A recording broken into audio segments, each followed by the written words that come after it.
I was actually glad to hear it in the sense that, we've been bracing for this pullback, and we're starting to actually see it in the fundamentals. So there is a piece to waiting for the impact of what's been going on in the global economy, wanting to see that the fear of the unknown, the unknown is starting to become known. So there's a side of that that was a little bit of a relief for me. Then my attention immediately swings over to which companies are going to be impacted, which are the next ones to have those headlines that are going to come out. I think a lot about Apple. We do a lot of work on Apple, and I immediately went and checked what the lead times were. It's a kind of a blunt instrument to try to get a sense of what demand is like. And we've been tracking this on a weekly basis, and as of today, 8 countries, it's still 4 weeks out for the Pro models. And this is uncharacteristically high lead times, which is, if you're going to lean to one side or the other, this is a sign that demand is favorable, which is a little bit perplexing given all the negativity that we're talking about.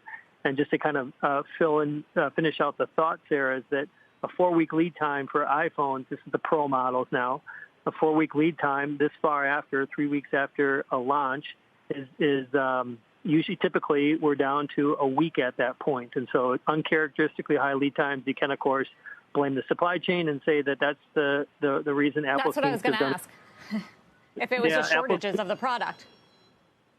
There probably is some of that lead time that is within that, but I would guess that that's maybe a week of that, even if you factor that in. The reason why I don't think it's the majority of it is that Apple's done a good job over the past year and a half in terms of navigating some of these supply issues. I suspect that they are continuing to do that. And so when we put all this together, all the negative news in tech, my first reaction is to do something which no one is doing right now, which is to try to focus on the fundamentals. The reason why no one is doing that, it's understandable, is that the market just keeps saying we don't want to hear about the fundamentals.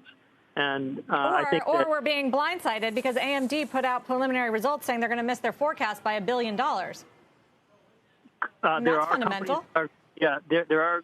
My point is that there are companies that this is going to impact a lot of companies. Every company will have some form of an impact, not just a lot of companies. Every company is going to have an impact by what's going on here. The question is, what is the magnitude of the impact, and which companies have investors not factored that in? And if I can just jump to that topic of we're going to see some of this in the fundamentals and how do you play this through. The market is obsessed with finding the bottom. What's the bottom? How close are we to that? What's the curve of that look like? And if I just soak in just the last 20 minutes of your program, it's pretty negative out there. And not to say that today's the bottom. I mentioned we're still a third in cash. We're not deploying today. But I suspect that in the weeks ahead, we are going to be buying, especially some of these ones that are highly shorted and been down 75% year to date. Like what? Give us one name. A name like, I'm not saying we are going to be buying this company, but just to give you a sense about some names. Names like Zillow or Coinbase or Unity, Peloton. These are the types of companies, at least for a trade, want to draw a line between trading and investing. A trade perspective, 12% average short interest on those. That's pushing down on the spring pretty hard. And you get any sort of not as bad news as we thought, and these could be up 30% over a couple of months.